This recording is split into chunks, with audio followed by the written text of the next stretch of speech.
수도사가 있었습니다. 열심히 수도를 했습니다. 수도하는 중에 그가 가지고 있는 소원은 어서 하나님이 자기를 불러주어서 낙원에 빨리 가서 고통의 삶을 이제 마무리했으면 참 좋겠다, 이런 생각을 가지고 기도를 하고 수도를 했습니다. 그런데 어느 날 천사가 나타났습니다. 그래서 수도사는 굉장히 기뻤습니다.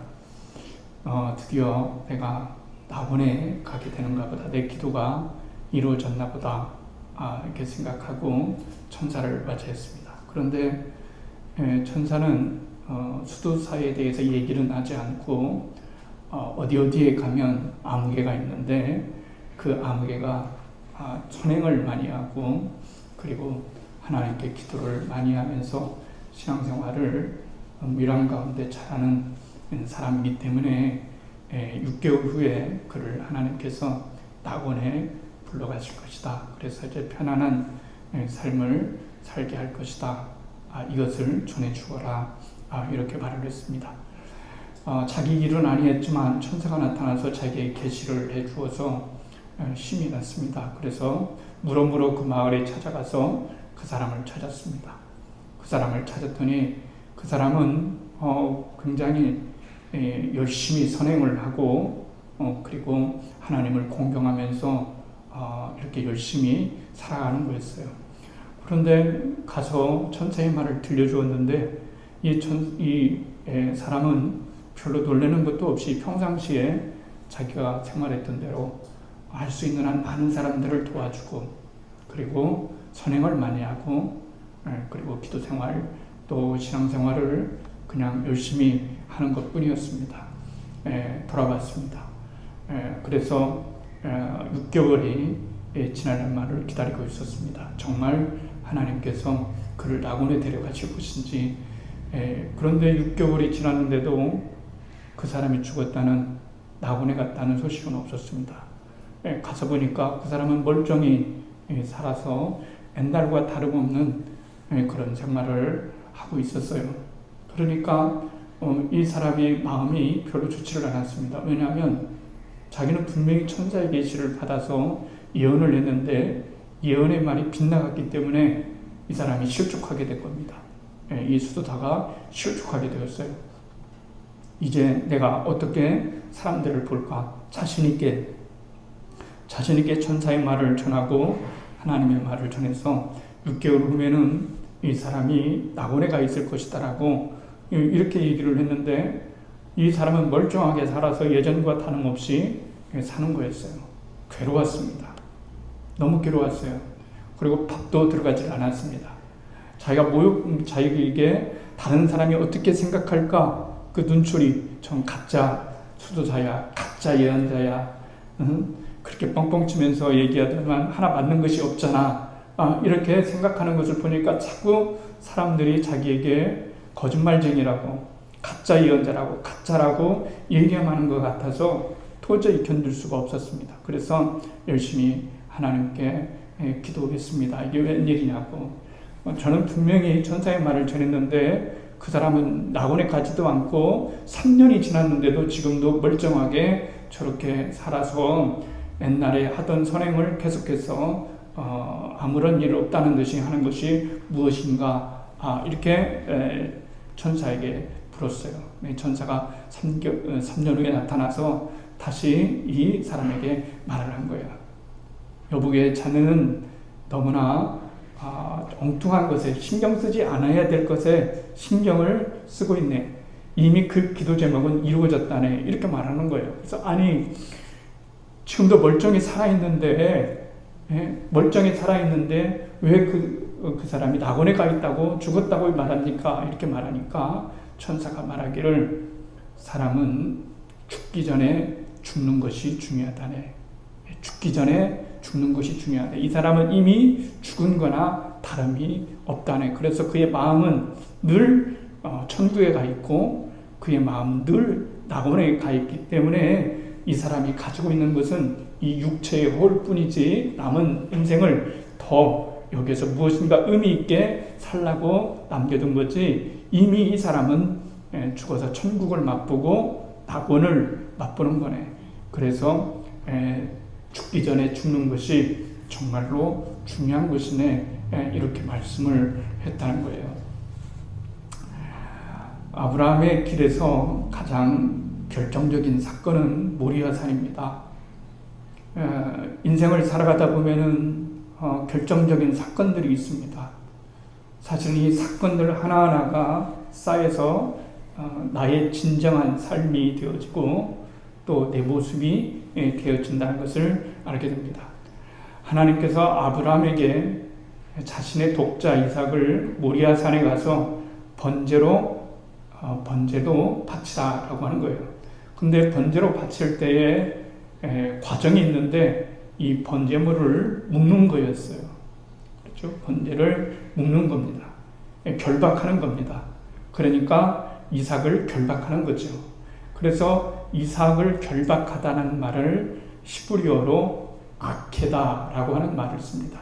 아케다. 그러니까 히브리인들의 랍비들은 모리아산의 이 사건을 뭐라고 얘기하냐면 아케다 사건이다, 이렇게 말하는 거예요. 아케다라고 하는 것은 묶다, 결박하다 하는 뜻입니다. 그러니까 이스라엘 사람들이 아케다라고 얘기하면은 알아들어요. 다 알아들어요. 뭘 알아듣냐면 이삭을 결박했다. 왜 결박했느냐? 하나님께 번제로 드리기 위해서 결박했다라고 하는 거예요.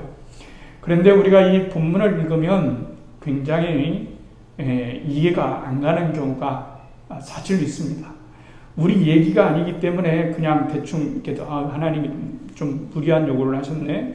하나님께서 이렇게 요구하셨는데 아브라함은 그 요구를 들어주다니, 아브라함의 이야기 이거 정말 믿음의 조상할 만하네, 이렇게 받아들이겠지만 사실은 우리가 이 신앙의 이야기를, 이 아케다 사건의 이야기를 진지하게 읽고 묵상하다 보면은 어떤 의문이 생기냐면 하나님에 대한 의문이 생기는 거예요. 하나님은 사랑의 하나님이시고 또 하나님은 정말 좋으신 하나님이신데 어떻게 아브라함에게 이런 명령을 하셨냐는 거예요. 그렇죠? 말도 안 되는 이 소리. 이게 다른 말로 말하면, 편하게 얘기하면 종교적인 언어로는 번제로 드리라, 번제로 드렸다라고 하는 말이지만 실제로 말이 번제지 우리 사회생활에서 사용하는 언어로 얘기하면 살인하는 거죠. 네 아들을 죽여라, 살인해서 나에게 바치라 하는 거예요. 이것처럼 말이 안 되는 게 없어요. 그렇죠?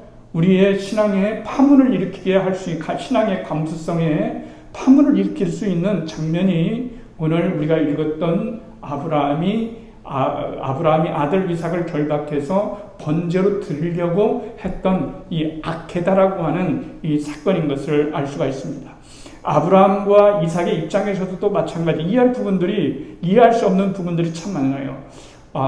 이삭의 입장에서도 아버지가 나이 많이 먹었기 때문에 잘못 계시를 받을 수도 있고 잘못 생각할 수도 있었는데, 아버지가 결박을 하는데 그 결박을 스스로 자기가 받고 어떤 저항의 행위도 하지 않고, 그리고 아브라함이 그를 목을 째기 위해서 칼을 들었을 때도 아브라함의 아들 이삭은 도망하지 않았고 또 아브라함도 이 행위를 했다라고 하는 것입니다. 왜 그런 걸까라고 하는 거예요.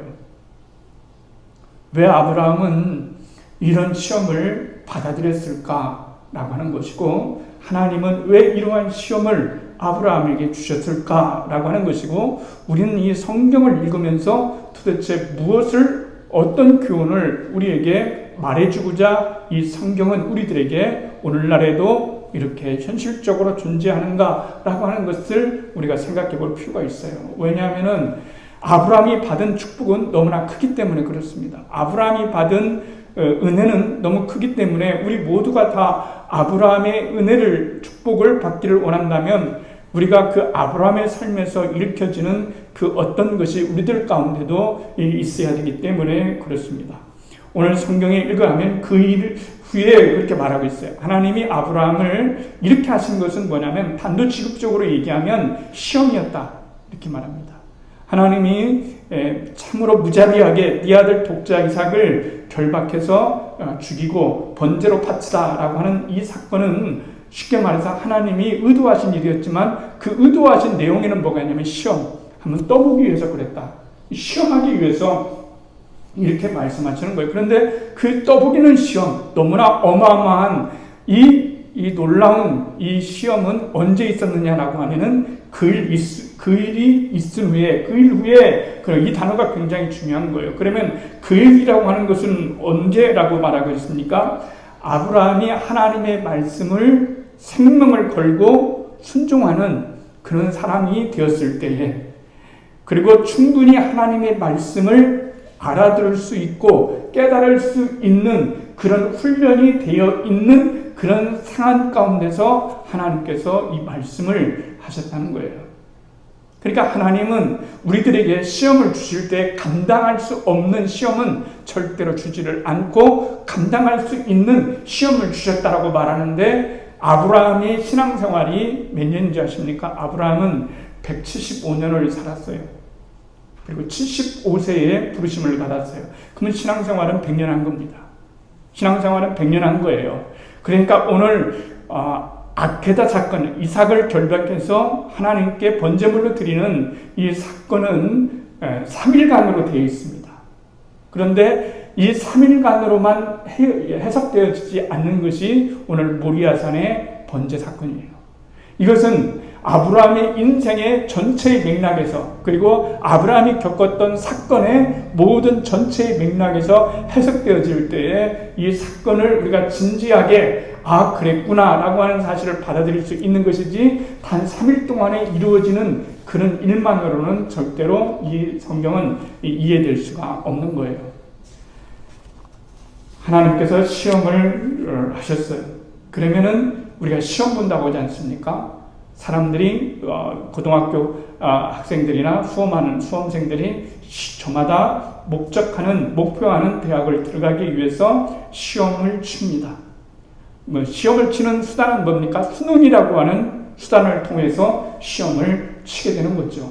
그런 것처럼 하나님께서 아브라함을 시험하셨을 때 이 시험의 수단이 있는 거예요. 이 시험의 수단이 있는 거죠. 그럼 어떤 것으로 시험을 쳤을까? 어떤 것으로 하나님은 아브라함에게 어떤 것을 수단으로 해서 시험을 쳤을까 했을 때, 하나님은 우리들에게 말씀하시기를 희생을이라고 하는 것을 통해서 아브라함을 시험했다 하는 겁니다. 희생으로 아브라함을 시험하셨어요. 희생 다 알죠? 여러분, 희생 굉장히 중요한 말이라고 말할 수가 있습니다. 우리의 진짜인가, 우리가 믿음이 진짜인지 아닌지 어떻게 구별할 수 있겠습니까? 돈이 내가 가지고 있는 것이 유폐인지 진짜인지 구별할 수 있어야 되는 거죠. 전문가는 구별할 수 있습니다. 우리는 유폐인지 진짜인지 요즘은 너무나 기술이 뛰어나서 알 수가 없어요. 그렇기 때문에 우리의 시험이, 우리가 가지고 있는 지금 이 믿음이 하나님을 믿는다라고 고백하고 말하는 이 시험이 이 믿음이 진짜 믿음인지 아니면 가짜 믿음인지, 다른 불순물이 섞여 있는 믿음인지 아니면 순수한 믿음인지를 알기 위해서는 절대적으로 시험이 필요한 겁니다. 그래서 시험이 우리에게 주어지는 거예요. 시험은 절대적으로 나쁜 것이 아닙니다. 보통 시험을 친다고 한다면은 공부하지 않는 사람에게는, 안 했던 사람에게는 시험이 부담감으로 오지만은 공부했던 사람에게는 빨리 시험 봤으면 좋겠다라고 하는 마음을 갖는 것처럼, 우리의 신앙이 진짜면 하나님 제 신앙을 빨리 한번 달아보십시오. 하나님 제 신앙이 진짜인지 가짜인지 알기 원합니다 라고 하는 거예요. 그거 굉장히 중요한 거라고 말할 수가 있습니다. 고등학교 때, 중학교 때, 특히 고등학교 때 시험을 많이 받지 않습니까? 기말고사도 보고 중간고사도 보고, 지금도 물론 그렇습니다. 그리고 매 달마다 보는 시험도 있고, 매주마다 보는 시험도 있고, 매일마다 보는 단어 시험도 있고, 여러 가지 시험이 있어요. 옛날을 생각해 보면은 정말 별로 시험은 공부는 별로 점수는 별로 안 나오면서 뭘 기대하고 있습니까? 시험 점수가 기대되는 거예요. 시험 점수가 몇 점 나왔을까? 몇 점이 내 시험 점수일까? 몇 점일까? 이것이 굉장히 궁금하단 말이죠. 그러니까 우리도 인생을 살아가면서 하나님께서 우리를 시험 채점을 하시고 우리들에게 시험 결과들을 나누어 줄 때가 있는데, 그때 그 시험 결과를 보고서 내 믿음이 보충해야 될 것이 무엇이고 또 어떤 믿음으로 살아가야 될 것인가 라고 하는 것을 우리들에게 말씀해 주시고 있는 겁니다. 아브라함의 믿음의 생애에서 그 희생은 어디에서 나타났냐면 모리아 산에서 이삭을 결박하는 그런 사건으로 나타났던 것을 알 수가 있습니다. 희생은, 어떤 것을 희생이라고 하는 것은 뭐냐면 믿음을 가장하는 영적인 모든 환상들이 가짜 믿음이라고 하는 것을 우리들에게 알려주는 거예요. 우리가 희생을 함으로써 우리의 믿음이, 우리가 가지고 있는 생각들이 하나님 앞에 올바른 것인지 올바르지 않은 것인지, 그것이 가짜인지 진짜인지를 분별할 수 있는 것은 바로 희생을 통해서입니다. 희생은 우리가 하고 있는 일이 무엇이든지 간에 그것을 중단하고 재단을 쌓고자 하는 그런 준비된 마음이 희생이라고 말할 수가 있습니다.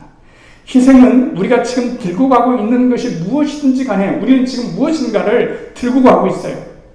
이거 놓고 싶지 않아요.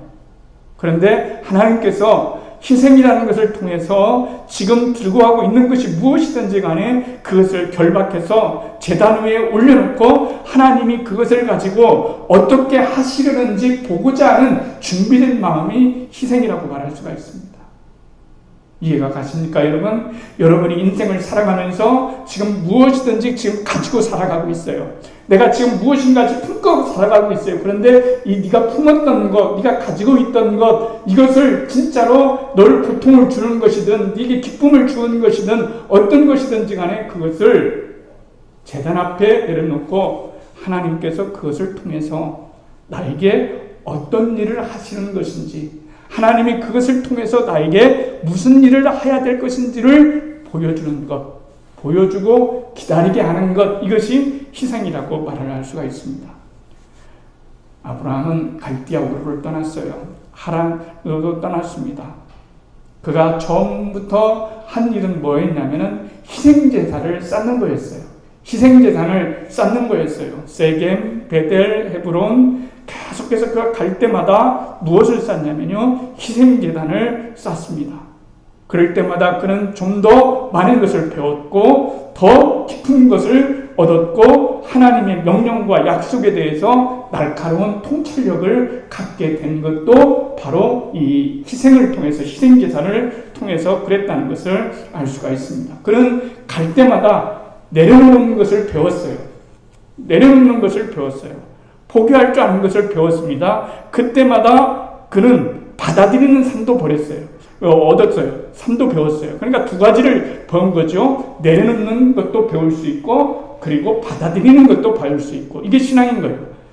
우리가 내려놓을 것은 내려놓고 받아들일 것은 받아들일 수 있는 것이 뭐냐? 바로 신앙이다 라고 하는 것을 우리들에게 말씀을 해주고 있습니다. 언약을 받아들이고 또 약속을 받아들이고 이삭을 받아들이고 할례를 받아들이고 이렇게 받아들이는 것을 우리가 배웠습니다. 아브라함이 배웠어요. 그러면서 포기하는 법도 배웠습니다. 내려놓는 것도 배웠습니다. 우리가 포기할 때, 희생할 때, 내려놓을 때 사실은 잃는 것이 하나도 없어요. 희생하면은 잃는 것이라고 생각을 합니다. 대체적으로 사람들이 오해하는 것은 뭐냐면은 하나님 앞에서 내가 희생적인 삶을 살면 그만큼 이뤄질 것이라고 사는데 성경은 노라고 말합니다. 절대로 그렇지 않다. 네가 내려놓을 때, 네가 진정으로 희생의 삶을 살아갈 때 그 희생의 삶을 통해서 너에게 나타나는 하나님의 은혜가 얼마나 크고 놀라운 것인가 라고 하는 것을 오히려 배워주는 거예요. 그래서 아브라함의 이야기를 읽으면 그는 희생의 삶을 살았지만 놓고 떠나고 놓고 내려놓고 이런 계속해서 반복적인 삶을 살면서 그는 몸을 가볍게 했어요. 가볍게 했습니다. 몸이 무거우면 힘듭니다. 인생을 살아갈 때 많은 것들이 나를 붙들고 있으면 내가 너무 힘든 거예요. 내가 이 모든 힘든 것들을 내려놓을 때 비로소 하나님과의 관계가 깊어지고 내가 훨씬 더 가벼운 마음으로 인생을 여행할 수 있는 그런 삶을 살 수가 있는 거예요. 인생은 나그네라고 하지 않습니까? 순례자라고 하지 않습니까? 진짜 우리가 가야 될 곳은 뭐냐면 바로 하나님 나라입니다. 궁극적으로 우리가 우리가 궁극적으로 가야 될 곳은 하나님 나라이기 때문에 이 땅에 살아가면서 우리가 가져지는 그런 모든 것들을 진정으로 내려놓는 것이 얼마나 중요한지 알 수가 없어요. 순종의 행위를 통해서만 우리는 희생이 무엇을 잃은 것이 아님을 깨닫게 되는 거예요. 순종을 하게 되면 우리가 뭘 잃는 것이 아니었구나.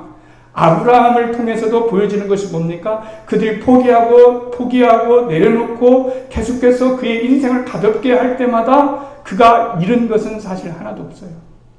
오히려 얻은 것이 더 많습니다. 이게 신앙의 역설이라고 말할 수가 있습니다.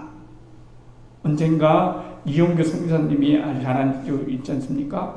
내려놓음이라는 책을 오래전에 읽었을 때 그때 거기 책에 그런 말이 나오지 않습니까? 한 번은 어린 아들하고 마트를 가게 됐어요. 우리 다운이 정도만 할 때 그렇겠죠. 마트를 가니까 얼마나 이것도 사고 싶고 이것도 사고 근데 오늘은 말을 잘 들었으니까 일주일 동안 말을 잘 들었으니까 네가 사고 싶은 거 갖고 싶은 거 다 가져 이랬더니 완전히 한 팔 가득하니 얘가 들고 온 거예요. 그리고 난 다음에 카운터에 왔어요. 계산하려고요. 그런데 이 아이가 내놓으려고 하지를 않는 거예요.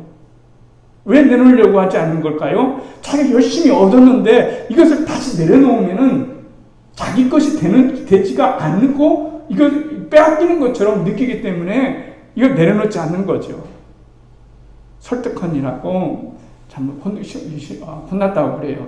그게 아니고 네가 가지고 있는 것을 내려놓으면 아빠가 돈을 지불하고 다시 이게 네 것이 진짜로 네 것이 되는 거야. 이렇게 말하는 거죠. 그런 것처럼 우리 인생도 간단한 진리이지만은 여러분 아이들과 다를 바가 없습니다. 우리는 진정으로 내려놓을 때 하나님이 그 값을 지불하시고 우리들에게 놀라운 은혜로 다시 두들려 주시는 하나님의 놀라운 은혜를 우리가 알 수 있어야 되는 겁니다.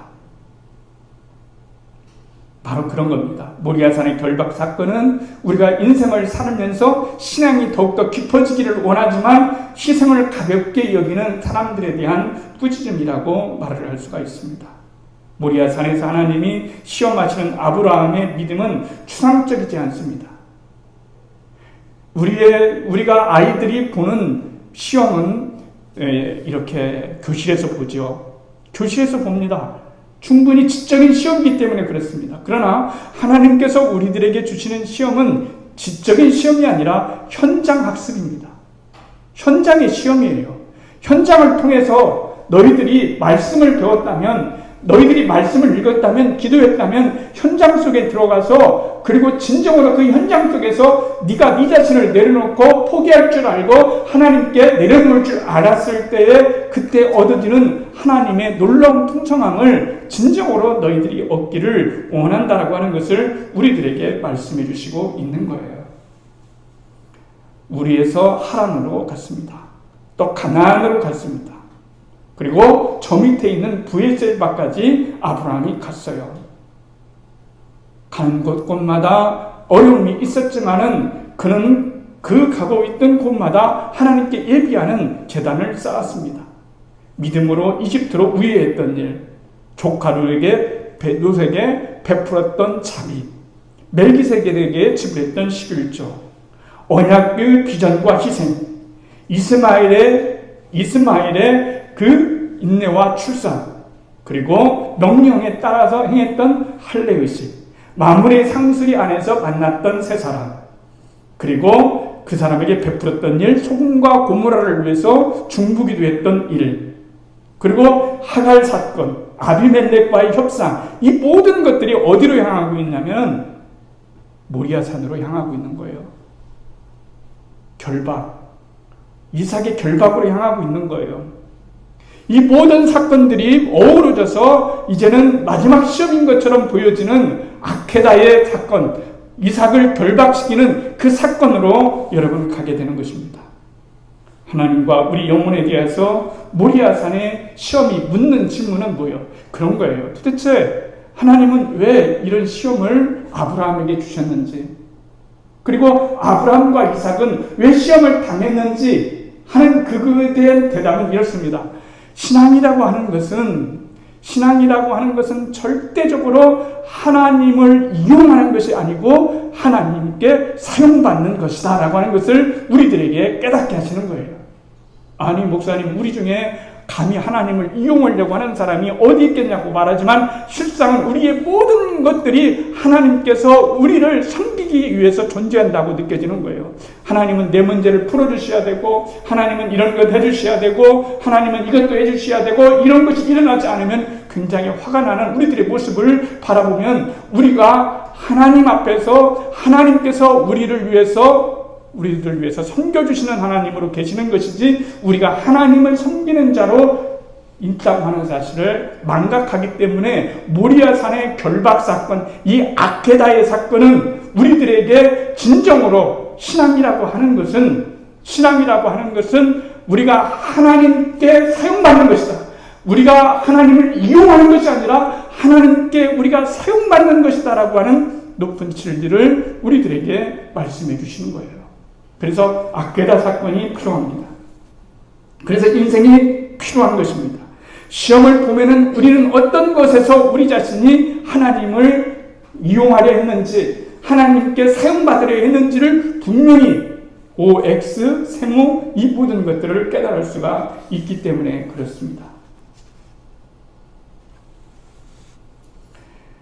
이삭의 결박 사건만큼 우리 믿음에 대해서 큰 요구를 하는 성경도 없어요. 아케다, 결박 사건은 누구에게나 있어야 되는 겁니다. 늘 우리의 중심 삶 속에 어떤 것이 있어야 되냐면 우리를 결박할 수 있는, 그리고 내 일을 결박할 수 있는, 내 자신이 그렇게 나를 신경 쓰이게 만들고 온전하게 하지 못하는 그런 것들을 결박해서 하나님 앞에 내려놓고 하나님이 그 일을 통해서 나에게 무슨 말씀을 하시고 나에게 어떤 응답을 주시기 위해서 이러한 놀라운 일들을 하셨는가를 기다리고 하나님을 바라는 사건이 바로 이삭의 결박 사건이요, 그것을 가리켜서 아케다다라고 이렇게 말씀을 해주시고 있는 겁니다. 믿음은 우리가 제시하는 방식으로 하나님께 나아가는 것이 아니에요. 하나님이 제시하는 방법으로 하나님께 우리가 나가는 거예요. 그렇죠? 우리가 제시하는 방법, 이것이 아닙니다. 하나님의 방법입니다. 그렇기 때문에 만약에 3일 만에 아까 제가 읽어드렸던 아브라함이 걸어왔던 100년 동안의 그 모든 일들은 사실 아케다로 가는 거였어요. 그냥 갑자기 아무 일도 없다가 3일 안에 뚝 하나님이 나타나셔서 너 네 아들 독자 이삭을 바치다라고 이렇게 했다고 한다면 정말 이해할 수 없는 일이죠. 그러나 100년이라고 하는 신앙생활을 통해서 아브라함은 끊임없이 시험받았고 하나님이 시험하셨고, 그리고 그 믿음을 하나님이 증명시켜 주셨고, 그럴 때마다 그의 믿음을 참으로 온전히 헤쳐나가는, 온전히 만들어 나가는 아브라함의 그 모습, 조정하시는 하나님의 그 놀라운 능력을 말했듯이 하나님께서 우리의 삶을 하나씩 조정해 주시고, 그리고 바로 세워주시고 온전케 해주시고 마침내 하나님께서 우리로 하여금 복의 근원이 되게 하시는 하나님의 놀라운 은총을 입게 하는 사건이 아케다의 사건이라고 말할 수가 있습니다. 거기에서 놀라는 일은 뭘까요? 아브라함은 그 모든 것들을 경험했기 때문에 자기 자식을 이해할 수 없어도 순종의 마음을 가지면 그 순종은 반드시 이해가 되게 됩니다. 순종 끝은 이해가 되는 거예요. 아브라함의 이야기가 우리가 어떤 얘기라는 걸 알고 있습니다. 하나님은 얘기하시는 하나님이시고, 하나님은 좋은 하나님이시고, 하나님은 그럴 일이 없으신 하나님이신데, 그런데 하나님은 우리를 시험하실 수 있는 하나님이시다. 시험하실 수 있는 하나님이시다. 그때마다 우리가 가져야 될 것은 뭐냐면 우리 자신을 결박해서 하나님께 우리 자신을 내어놓고 하나님이 우리를 어떻게 하시는지, 하나님이 우리를 어떻게 사용하시는지, 하나님이 우리를 어떻게 하시는지를 우리가 지켜보는 그런 기다림의 순종이 우리들 가운데 있어야 된다는 것을 알게 되는 거죠. 그래서 아브라함은 믿음의 조상이 될 수 있었던 것은 바로 그가 많은 시험과 이런 사건을 거치면서, 그리고 결정적으로 아케다의 사건을 거치면서 그가 진정으로 하나님의 사람으로 인정받았던 것을 알 수가 있습니다. 여기에서 우리가 또 한 가지 생각해 볼 것이 그런 거예요. 죽는 줄 알았어요. 내 자식이 죽는 줄 알았습니다. 그건 내 자신을 죽이는 거나 더 마찬가지죠. 그런데 하나님께서 놀랍게도 순양 하나를 예비해 주셨다는 거죠. 그러면 우리 같으면 어떻게 합니까? 할렐루야 하고 난리를 치지 않겠어요? 하나님은 역시 예비하시는 하나님이시고, 하나님은 역시 좋으신 하나님이시고, 하나님은 다 계획이 있는데 우리가 그것을 몰라서 이렇게 여러분 소리쳤겠지만은, 아브라함과 이삭은 이상하게 성경을 읽어보면 그렇게 놀라지 않는다는 거예요. 놀라지 않는다는 거예요. 왜 이렇게 놀라지 않을까요? 그것은 아까 제가 여러분들에게 말씀드렸던 것처럼 아브라함은 100년이라고 하는 시간을 통해서 계속해서 시험 보고 고치고, 시험 보고 고치고, 시험 보고 또 바로 서고, 또 신앙의 믿음 가운데 서가는 그런 일을 통해서 하나님이 하시는 일에 대해서 절대로 의심한 바가 없고, 그리고 하나님이 하시는 그 모든 일은 반드시 오르시다라고 하는 그런 명제 속에 살아갔기 때문에 그런 거예요. 그렇습니다. 아브라함이라고 시험이 실패하지 않았겠어요? 실패했지 않습니까? 매번 성공한 건 아니에요. 우리 인생을 살아가면서 우리도 시험에 매번 성공하는 것은 아닙니다. 그러나 우리가 성공을 하든 실패를 하든 하나님은 그것을 통해서 우리로 하여금 어디로 끌고 가시냐면 아케다로 끌고 가시는 거예요. 아케다로 끌고 가십니다. 너를 결박해라. 네가 가지고 있는 그것을 결박해라. 그리고 내려놓으라. 그렇게 할 수 있겠느냐? 이렇게 결정적으로 우리를 몰아가시는 하나님의 놀라우신 선하신 그 손길이 언제나 우리들 가운데 있다고 하는 것을 알 수가 있습니다. 시험받지 않은 믿음은 아직 믿음이라고 말할 수가 없는 거예요. 시험받은 믿음만이 진정한 믿음으로 우뚝 서게 된다는 사실을 우리들에게 말씀해 주시고 있습니다. 예수님께서도 그러지 않았겠습니까? 아케다의 그 삶을 늘 가지고 살으셨어요. 예수님께서 이제 겟세마네 동산에서 기도하실 때, 마지막 기도를 하실 때 뭐라고 기도하셨습니까? 아버지의 뜻대로, 내 뜻대로 하지 마시고 아버지의 뜻대로 하세요 라고 자기 자신을 결박해서 하나님께 드렸어요.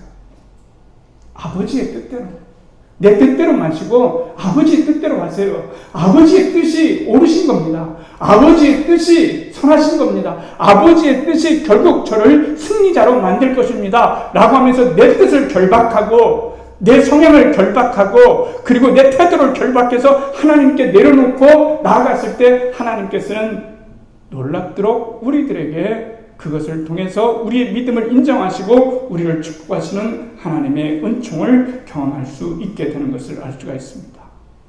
바울도 마찬가지죠. 사람이 감당할 시험 밖에는 너희가 당할 것이 없나니 오직 하나님은 미쁘사 너희가 감당하지 못할 시험을 당함을 허락지 아니하시고 이랬습니다. 시험 당할 쯤에 또한 피할 길을 내사 너희로 능히 감당하게 하시느니라, 이렇게 주님 말씀하셨어요. 오늘 우리들에게 필요한 것은, 신앙은 아케다의 신앙이 필요한 거예요. 모리아사는 그것을 우리들에게 말해주고 있는 거예요. 결박신앙.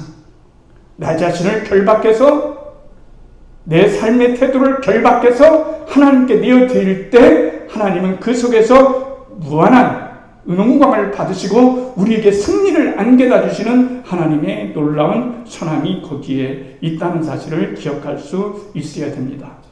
우리의 삶도 신앙도 아케다가 뚜렷하게 우리의 심장 가운데에 자리 잡기를 바랍니다. 그래서 진정으로 이 땅의 기름진 복과 하늘의 신령한 복과 그 은혜를 입을 수 있는 그런 놀라운 하나님의 섭리와 축복이 우리를 주장하시고 우리의 삶을 주장하시기를 주님의 이름으로 간절히 축원을 드리겠습니다.